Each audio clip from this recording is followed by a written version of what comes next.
2泊3日ベトナムホーチミンぼったくりっす。今3時ですね。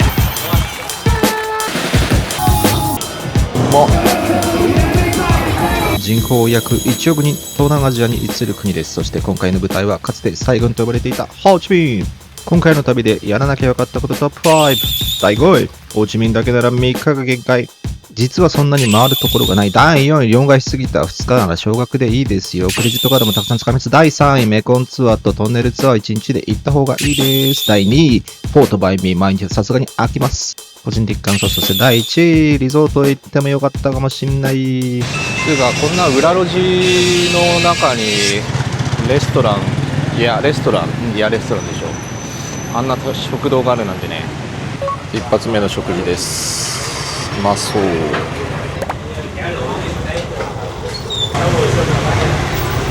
トマトに牛タンバ唐辛子があるんでちょっとピリ辛です。お茶もついてきました。サイドに唐辛子もあります。値段も聞いてないんでいくらなのかわかんないですけど、まあとりあえず大丈夫でしょう。なんだか知んないけど、とりあえず鶏肉と大葉敷物と何か違う肉で10万7000ドンいくらなんだかわかんないけど。お、猫ちゃんこんにちは。これは通れるのかな。あら、行き止まりだ。行き止まりっぽいっすね。電線の太さ半端ねえな。これ火事になったら一発で終わりだね。これニュージーランドは羊の数よりも人間の方が少ないということは聞いたことありますか。これもまた行き止まりかな。もう抜けられなくなった。この道から出れないか。やめよう。多分ベトナムは人間の数よりもバイクの数が多いのかもしれない。今夕方の時間ということもあり5時半かな。バイクがほほどありますね。道がねとんでもないですね。マレーシアとかそっち系もやったタイとかね結構似てますね。肉とかもめちゃくちゃ生で外吊るしっぱなし。バイク路中、いやーいい感じですね。そう、ちょうど今考えてるのがもう5時でやることないんで、とりあえずもう飯っすよね。飯のはしごしようかなと思ってます。来たっしょ。なんか大きいのと小さいだったんですけど、小さいやつを頼みました。全部セットみたいです。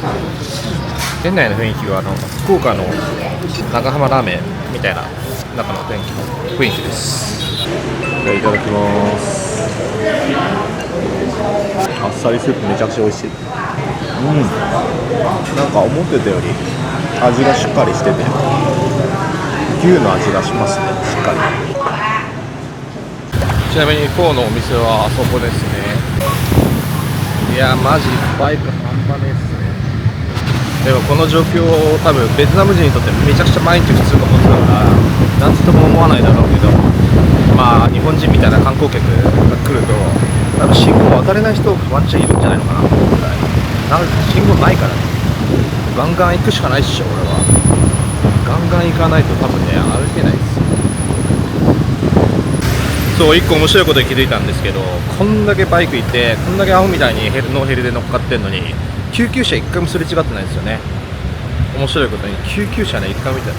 まあ消防車もねすれ違ってないんですけど、そもそも消防車がねいないのにいるのっていう話で2軒目のはしご。まあ正直もう超お腹いっぱいでもう食べたくないです。しかし食べます。いやー超腹いっぱい。まあ食うっしょ。ゲットしました。いやーずっしり重い。多分ねこれ全部食べきれないやつですね。最高の場所が見つかりました。この交通量の中で、バインミーを食ってみたいと思います。うるさいっすねマジ。開封なんかいろんなものをつけてもらってますね。初めて食べるからわかんない。くるくるしてくるんだ。オッケー。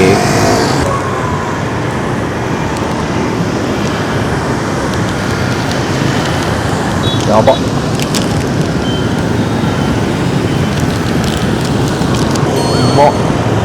りあえず今ね全部ぶっ込みます。これね開けにくいのね、こっちの国の。もうハエもたくさんいるし、何だかわかんないし、これね何なんでしょう。こんな感じですか。でこれが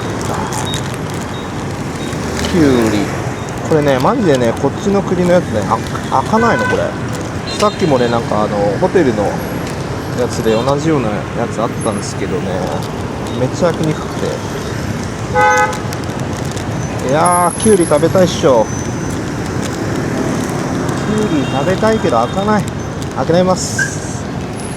明日の朝ごはんこういう感じですか。うわアホ、風強い、閉まらない。こんなん食う。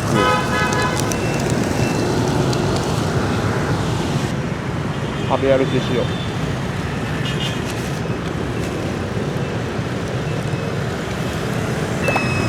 このまま行きます。ふざけんなマジで、でかすぎる。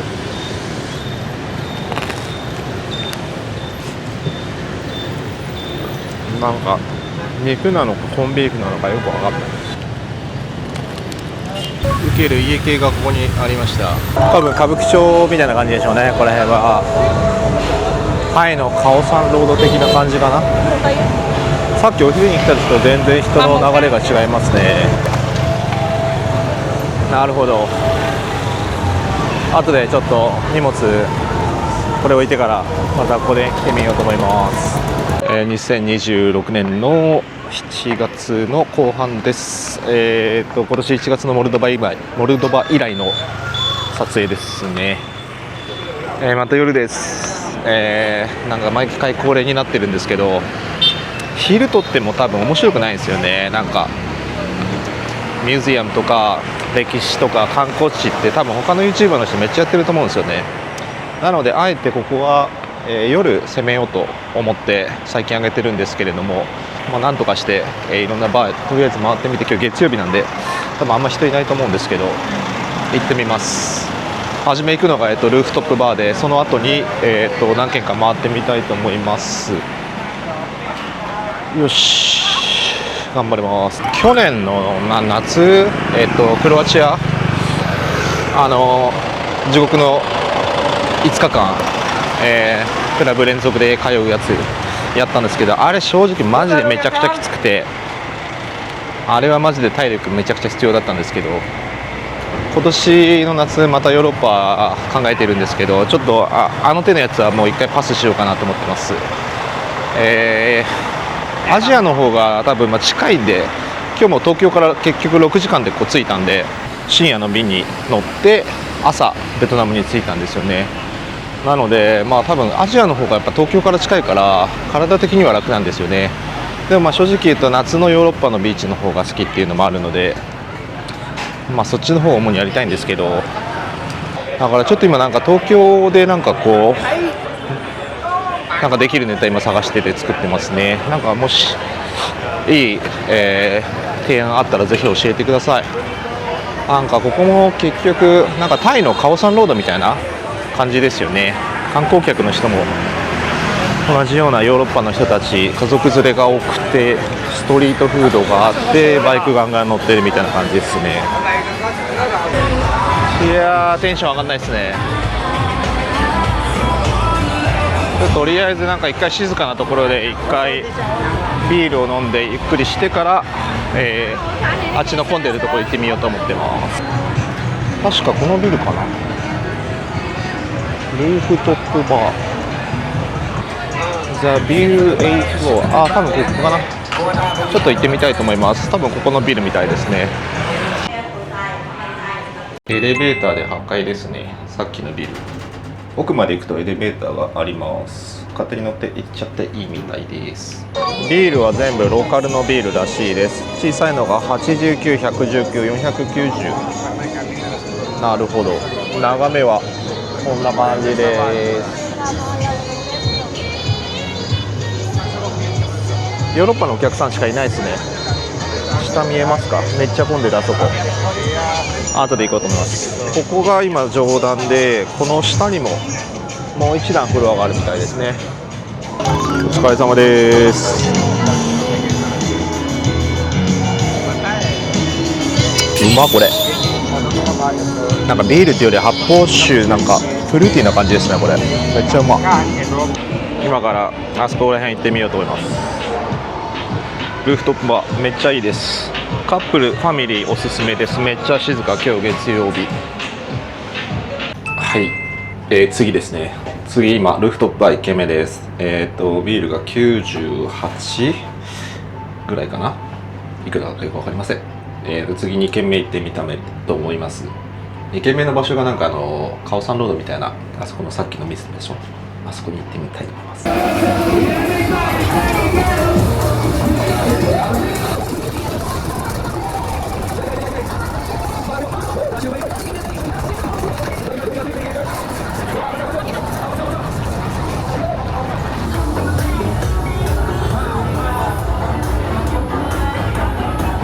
今メインの通り歩いてきたんですけど、そこだけっすね。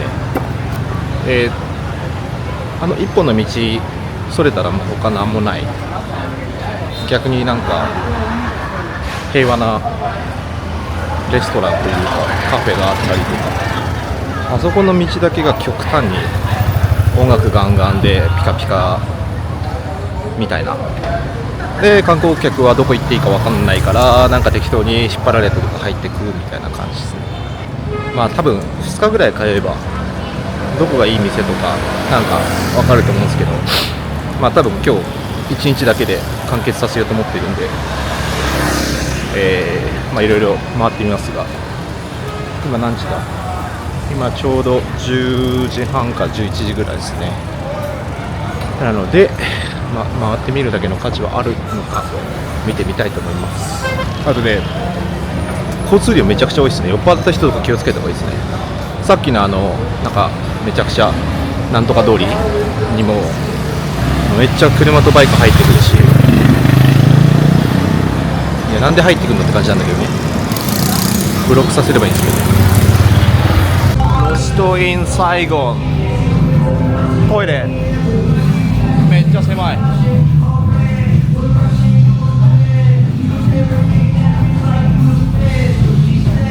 上から見るとこんな感じで、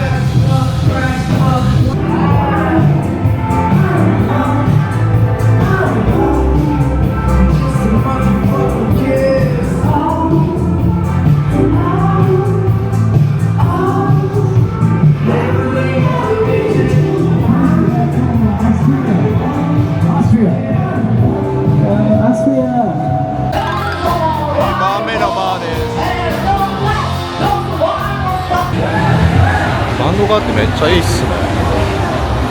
ビリヤード台もあるし、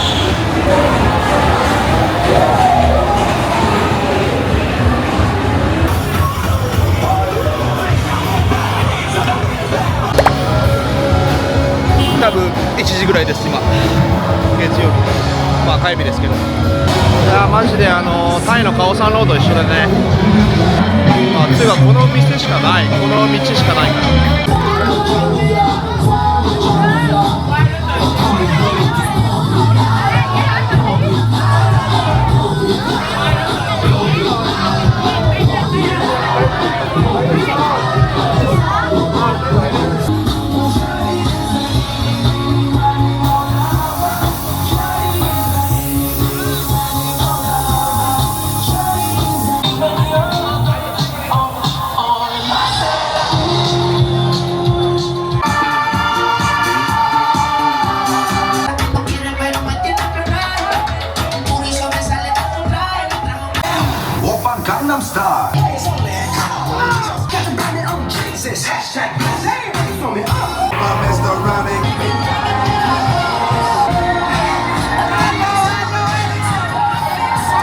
ここの店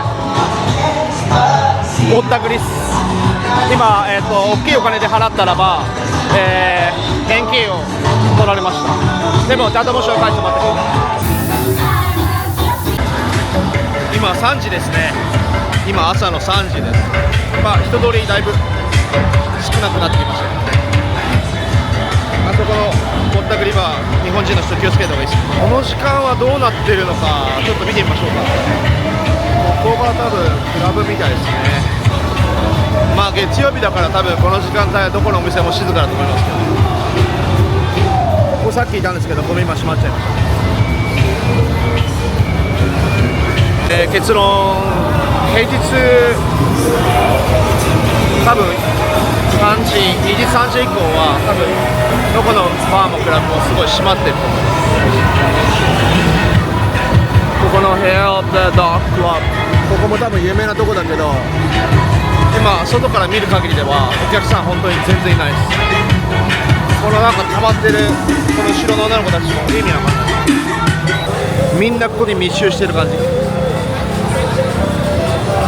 まあ逆に言うと恋が行くとこないから、あと完全に観光客の人ばっかりですね。ローカルの人少ないですね。あとさっきのクラブバーみたいなところはなんか知らないけど、めちゃくちゃ酒飲ってないだけでめちゃくちゃ声かけてます。なんか買えって、それが超めんどくさいかな。あと多分苦手な人無理だと思うんですけど、道路にネズミがめっちゃいます。マレーシア行った時もそうだったんですけど、ネズミが苦手な人は多分怖くて歩けないと思います。気をつけてください。あ、マックやってますねまだ。もしホーチミン週末楽しみたい、なんかクラブ行きたい、お酒飲みたいとかだったらば、まあ多分1日2日で、今日1日いろいろ飲みましたけど、明日またここに来て飲んでくださいって言われたら正直きついですね。前回クロアチアで5日間やったんですけど、まあそれだったらまあなんかちょっと海があったりとかでいろいろ楽しめるんですけど、ホーチミンはちょっとね、でも新しい経験ですごい良かったと思いますね。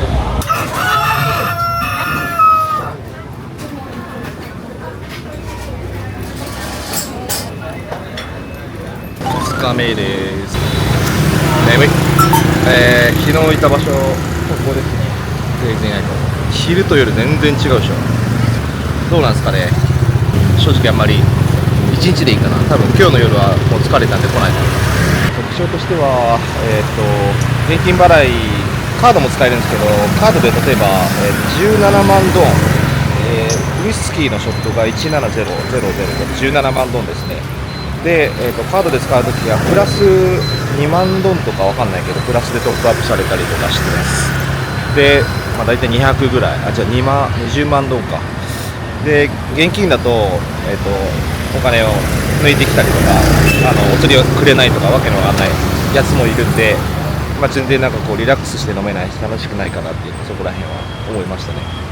普通にやればいいのにね、街で。多分まあ1週間も行ったら多分本当に顔見知りばっかりになるっていうか、多分暇だと思います。なのでまあ多分ホーチミンの夜遊びは1日でいいと思います。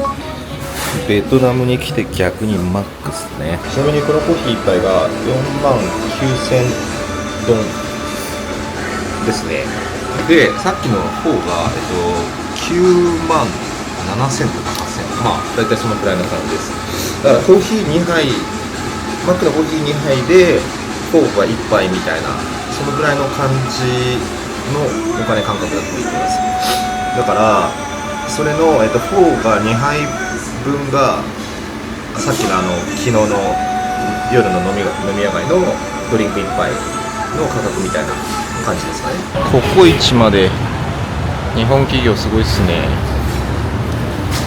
日本帰ったらカレー食べよう。ベトナム街中歩いてると、まあ、こういう石畳とか縁石がだいたい斜めってる。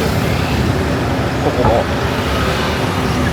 斜めってるから。いやー、理由が 2日目にしてやっと分かりました。バイクめっちゃあるでしょ。で、この人たちがここ出入りするから全部のエリア縁石が斜めってますよね。日本って四角じゃないですか。まあ要するに乗り上げちゃダメっていう感じなんですけど、逆にこっちはマジでもう乗り上げまくって止め放題だから、もう政府がこの縁石をあえて斜めらせてるんですね。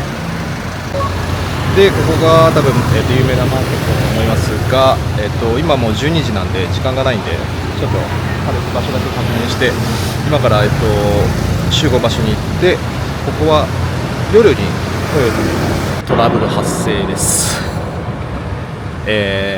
旅のよくあることですが、トラブルです。今12時、もう1時ですね。ツアーが確か12時半ってさっき言ったと思うんですけど、待ち合わせのホテルでずっと待ってたんですよ、すぐそこのところで。まあよく遅れるっていう風なことをそのホテルの受付の人から聞いて、OK、じゃあまあ20分とか30分ぐらいかなと思ったんですけど、まあ連絡が取れなくて、で、電話ホテルの人がしてくれてつなげたところ、昨日ブッキングした時間が夜の、確か7時か8時だったんですよ。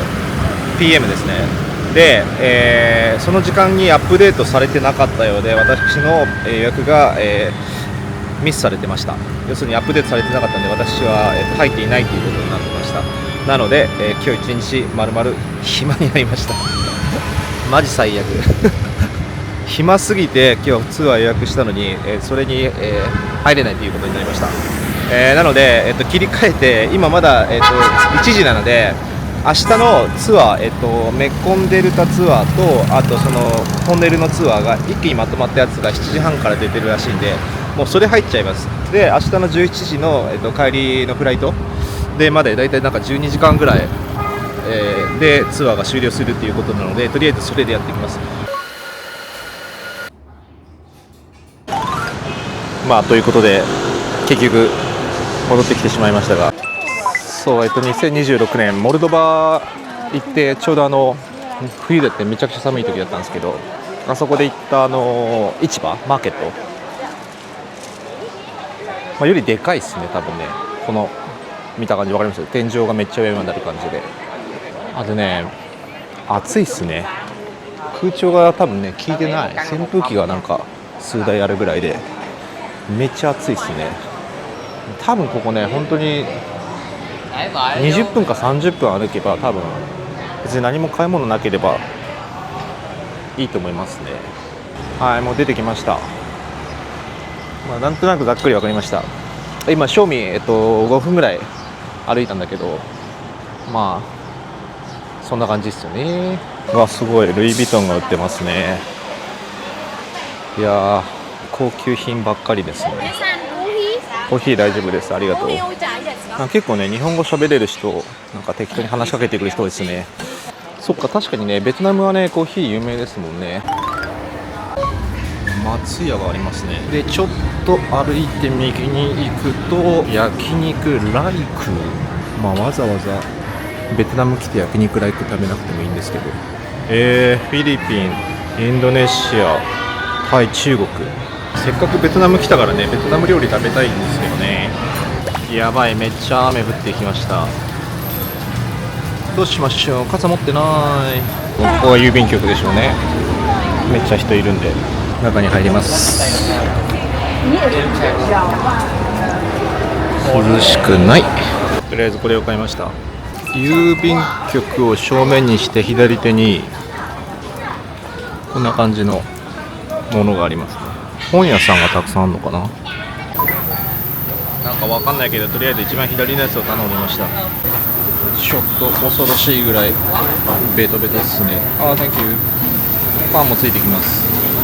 この木製の板が恐ろしいほどベタベタですね。衛生的に多分激ヤバだと思います。まあ行くっしょ。この後ろのお店ですね、赤い店ですね。美味しいんだかまずいんだかよくわかんない。お腹空いてたからあれだったけど、床がねすっ転ぶぐらい本当にツルツルで10万6000ドン、600円ぐらい。もう一度は食べなくていいっすね。1回ぐらいでいいかな。いやー参った。くっそ雨降ってきた。マジふざけてる。雰囲気はこんな感じです。とりあえず頼んだのが一番わかりやすい春巻きですね。うまそう。カポ焼きそばみたいな感じですね。パクチーは食べれないで。外します。いただきます。うまっ。ブロッコリーすごいね、優しい味。なんかココナッツの味が強いですね。結構ベトナム料理美味しかったです。おはようございます。朝7時です。こんな感じです。まだ飲んでる人いますね。やばい。朝はこんな感じになってます。私は今からツアーに行くので朝食を食べて待合場所へ向かおうと思ってます。朝飯だよ。朝飯。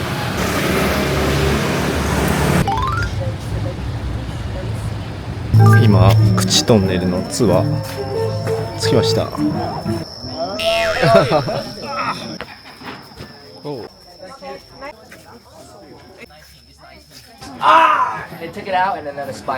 射撃場みたいなんですけど、これつけてないとマジでうるさくて何にも聞こえない。わかることこ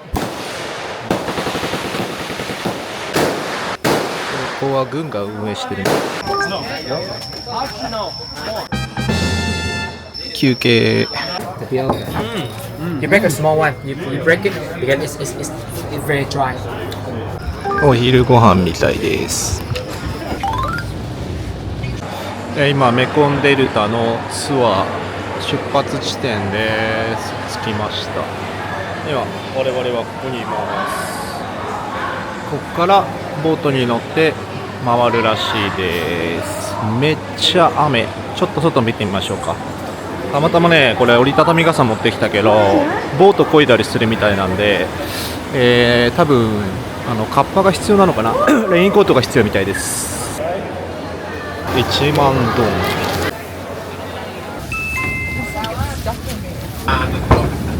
Here, everything is we're gonna do. めっちゃ蜂。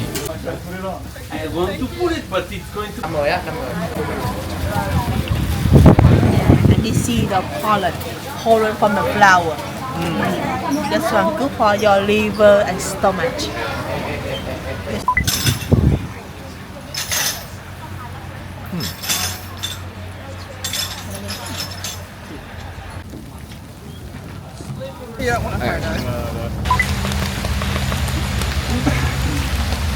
Watermelon, that's all.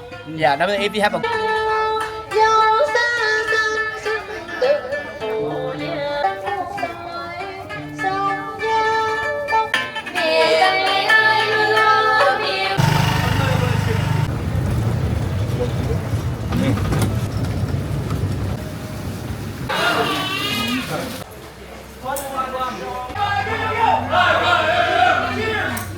ツアーも終盤。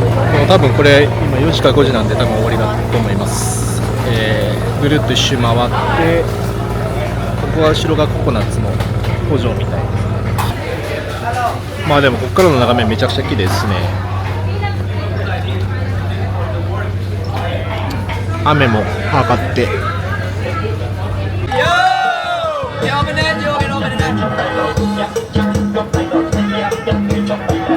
It's good for environment. Yeah.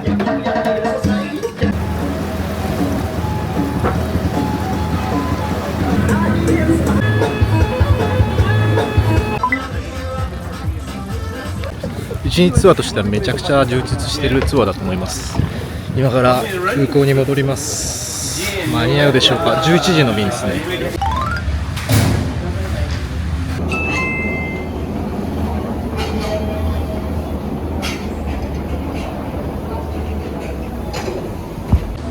こちらが第2ターミナルのローズラウンジです。まっすぐ行ったところ、あそこのカウンターでフォーが食べ放題です。ワンポーションずつが小さいので食べやすいです。こちら左に行くと食事のラウンジがあります。食べ放題ビュッフェスタイルでパンとかご飯、キムチ、あとパスタ、じゃがいも、ベジタリアンの人も食べられるようになっています。そしてあそこの冷蔵庫、ドリンク飲み放題です。テレビ画面があるのであそこで、時間、飛行機の時間等も確認できます。中は涼しくてとても快適です。ソファーの下に全部コンセントがついてるので充電もバッチリです。この電光掲示板でタイムスケジュールも分かります。そしてここが飲み物があって、このドリンク自由です。食べ物こんな感じです。